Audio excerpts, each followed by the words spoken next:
दिल में डालते हैं जो किसी किताब में ना पढ़ा है ना कहीं सुना है।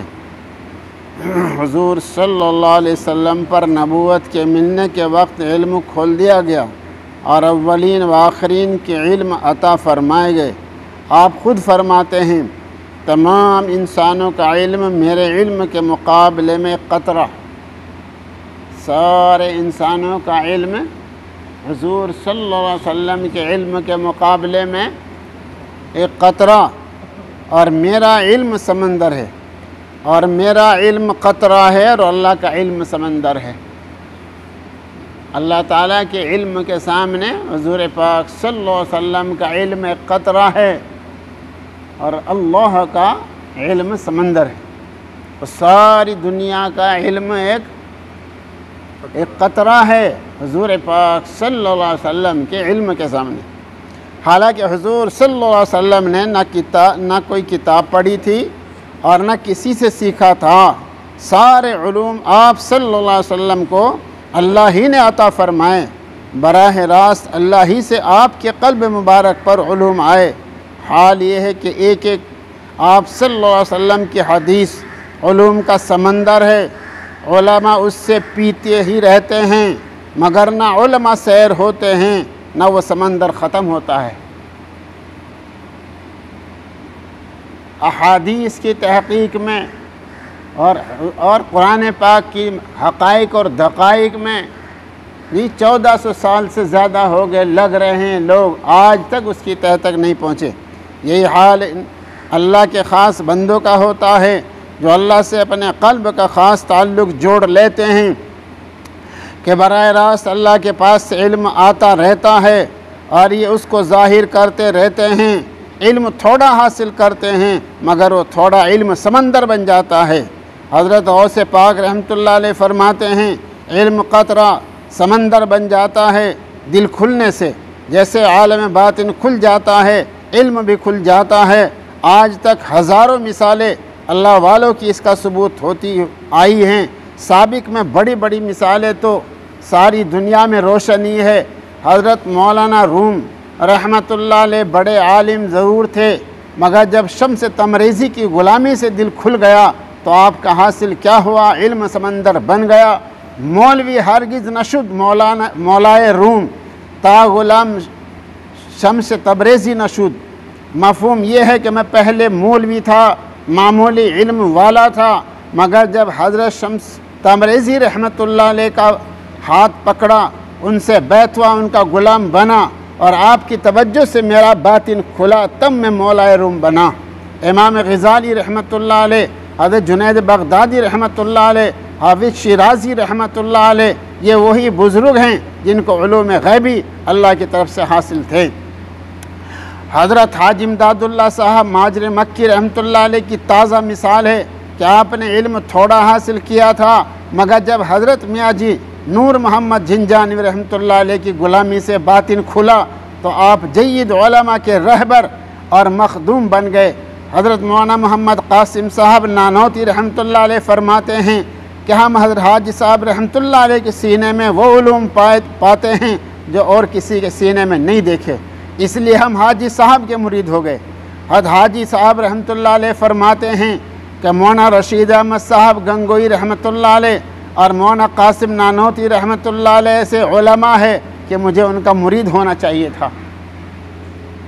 हज़रत हाजी साहब रहमतुल्लाह अलैह मक्का मुकर्रमा में मसनवी मौलाना रूम सुनाते और तशरीह करते थे। आपको इसमें बहुत ज़ौक़ था और बड़े जोश और वजद में आते थे और बड़े लुत्फ़ से सुनाते। मौलाना रशीद अहमद साहब गंगोई रहमतुल्लाह अलैह तमाम उलमा के सरदार व कुतब बन गए। सारे चोटी के उलमा आपकी सोहबत को गनीमत जानते थे और इस सोहबत में उनको वो उलूम मिलते थे जो और जगह नहीं मिलते थे। आपकी एक एक बात का नुक्ता बड़ी बड़ी गुत्थियाँ सुलझा देता था और इसमें वो उलूम व मारिफ मिलते थे जो किताबों में नहीं मिलते थे। और मौलाना अशरफ अली साहब थानवी रहमतुल्लाह अलैह आपके शागिर्दों में से थे। और मौलाना खलील अहमद साहब अम्बेटवी रहमतुल्लाह अलैह आलम मुतबहर भी आपके खलीफा और शागिर्द थे। हज़रत शेखुल हिंद मौलाना महमूदुल हसन साहब शेखुल हदीस सदर मुदर्रिस दारुल उलूम देवबंद, जिनके हज़ारों शागिर्द आलम में थे। आप ही के शागिर्द और आप ही की मोहब्बत में कुर्बान थे। हर हफ्ता हज़रत शेखुल हिंद रहमतुल्लाह अलैह एक दिन की सोहबत से फैज़ पाने के लिए पैदल 80 कोस देवबंद से गंगो पैदल जाते थे। हज़रत मौलाना सैयद हुसैन अहमद मदनी रहमतुल्लाह अलैह शेखुल हदीस दारुल उलूम देवबंद भी आप ही के शागिर्द और फैज़ याफ्ता थे और आपकी मोहब्बत में हर चीज़ को कुर्बान कर दिया। हालांकि आप 6000 उलमा के उस्ताद और बेशुमार शागिर्दों के मुअल्लिम थे, मगर गंगोही रहमतुल्लाह अलैह के खलीफा थे। हज़रत नानौती रहमतुल्लाह अलैह हज़रत हाजिम दादुल्लाह साहब रहमतुल्लाह अलैह के मुरीद व खलीफा थे और बड़ी लाजवाब अदक किताब लिखकर हज़रत हाजी साहब रहमतुल्लाह अलैह की तस्दीक लेकर शाये करते थे। हज़रत नानौती रहमतुल्लाह अलैह एक एक हदीस पर 10 दिन तक बहस करते थे और उलूम मारिफ खोलते थे। एक दफ़ा तकदीर पर तकरीर फरमाई, सारे अजल उलमा व काबीरीन हाजिर थे। उलमा का ये हाल था कि कोई दीवार से टक्कर ले रहा है तो कोई बेखुद हो रहा है। तकरीर के ख़त्म पर सब उलमा आपकी तकरीर को मुस्तहदर करते थे। एक दफ़ा आपने एक साहब को खड़े खड़े 3 घंटे एक मसला बयान किया। आखिर में पूछा, भाई समझ गए? उन्होंने कहा, हज़रत ना अल्फाज समझ में न माना।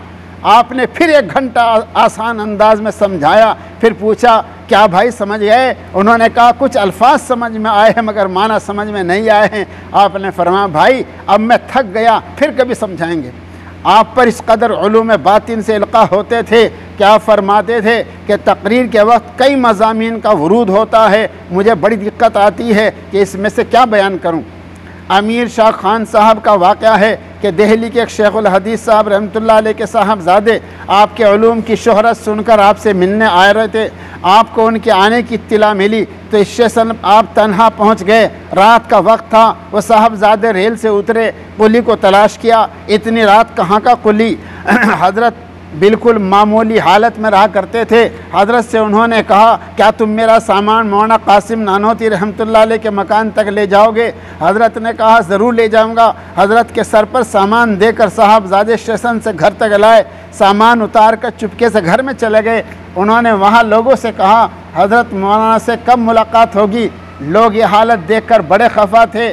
कहा, वही तो हज़रत मौलाना थे जिनके सर पर आप सामान लाद कर लाए हैं। उनके पैरों के नीचे से ज़मीन निकल गई। जब हज़रत बाहर आए तो कदमों पर गिर गए, माफ़ी चाहिए।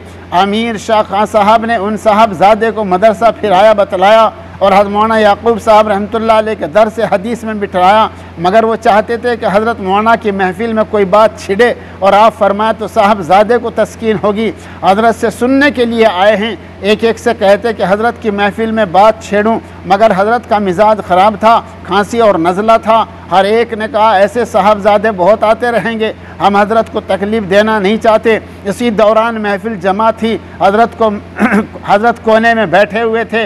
एक साहब आए और बात छेड़ी के ईसाई पादरी से फुला जगह मुनाजरा हो रहा है कि इंजील भी अल्लाह का कलाम और कुरान भी अल्लाह का कलाम, इंजील क्यों मनसूख और कुरान क्यों मनसूख नहीं? हज़रत की मौजूदगी में कौन कहता? हज़रत को जोश आया। कोने में से हज़रत ने बोलना शुरू किया। आए हुए साहबजादे भी मौजूद थे। सुबह से ज़ोहर हो गई, हज़रत की बात ख़त्म नहीं हुई।